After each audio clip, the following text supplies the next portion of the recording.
Bismillahirrahmanirrahim. Assalamualaikum warahmatullahi wabarakatuh.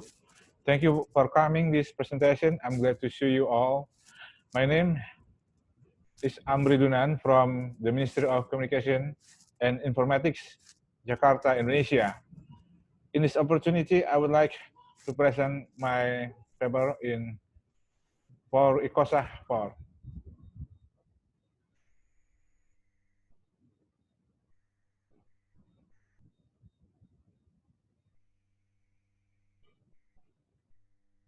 Okay.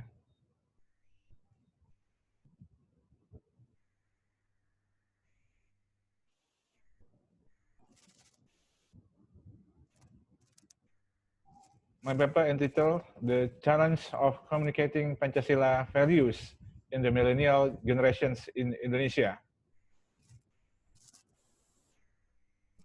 The internet has become an important medium in the dispersion of the Islamic doctrine of radicalism and intolerance, which not only made university students as targets, but students as well. The characteristic of radicalism can be seen from the intolerant behavior and attitudes towards groups which disagrees. Some of the previous studies on public opinion regarding Pancasila are as follows. The Indonesian Survey Circle Survey LSI DNIJA 2018 shows within certain years the pro-Pancasila public have decreased by 10%. The Alfara Research Center Survey 2018 shows 18.4% of students agree that the Caliphate is the ideal form of a country. And then a survey by the Cirrus Network Survey Institute 2019 shows there are 11% of respondents who wanted Indonesia to apply the Islamic Sharia. And then the research question, what is the information communication strategy and education implementation of Pancasila values among the millennial generations? Based on the research questions above, the purpose of this study is to identify an effective information communication strategy and implementation of Pancasila values among the millennial. Here's methodology. A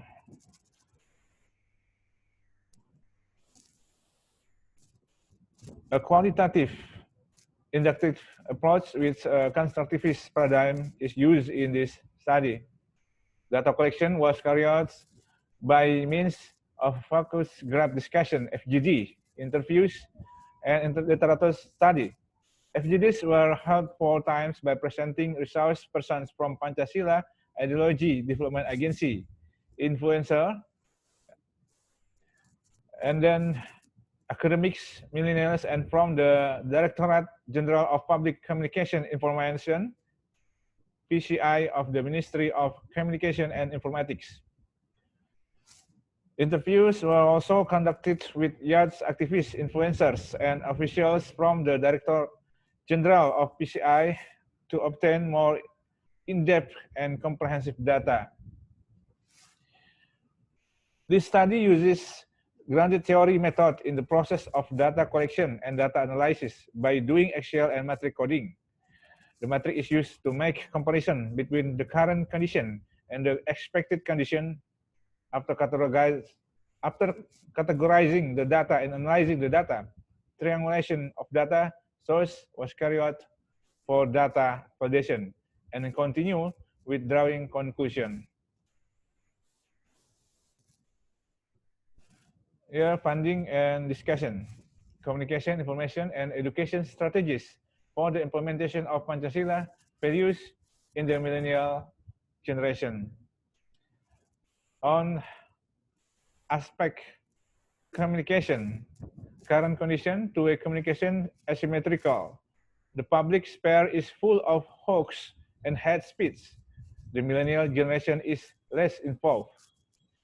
And then in expected condition, two-way communication symmetrical, creating healthy public sphere engagement of the millennial generation.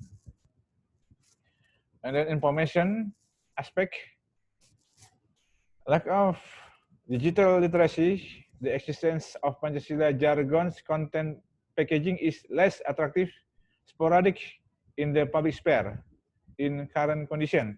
And then in expert condition, extending digital literacy, practical in nature, content packaged attractive, systematic structure, and massive manner. In education aspect, current condition, Pancasila values education no longer will fill the public sphere. The existence of school and campus mounts as a channel to recruit the Kalipat supporters. And then in expected condition, the education of Pancasila values starts from early childhood. They must be stopped and declare illegal recruit the Kalipat supporter. So the conclusion,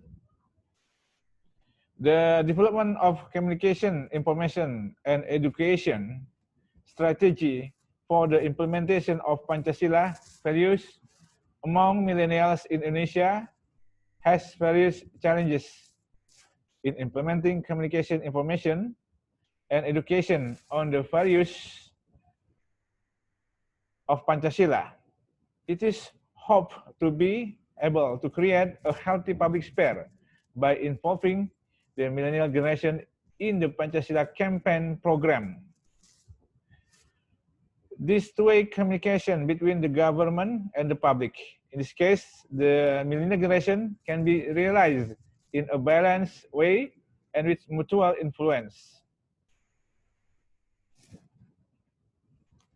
Obviously, by expanding the digital literacy of Pancasila values in a continuous, structured, and massive manner.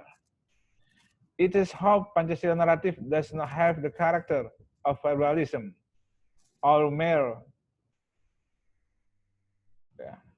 activism, but in a practical form. The packaging of Pancasila values in the form of video graphics should be in the content preferred by the current millennial generation. While Pancasila values education can start from early childhood in the family, so as in the end, it can fulfill and nourish the public sphere from various hoaxes and hate speech. That's all my presentation. Thank you for the attention. Thank you.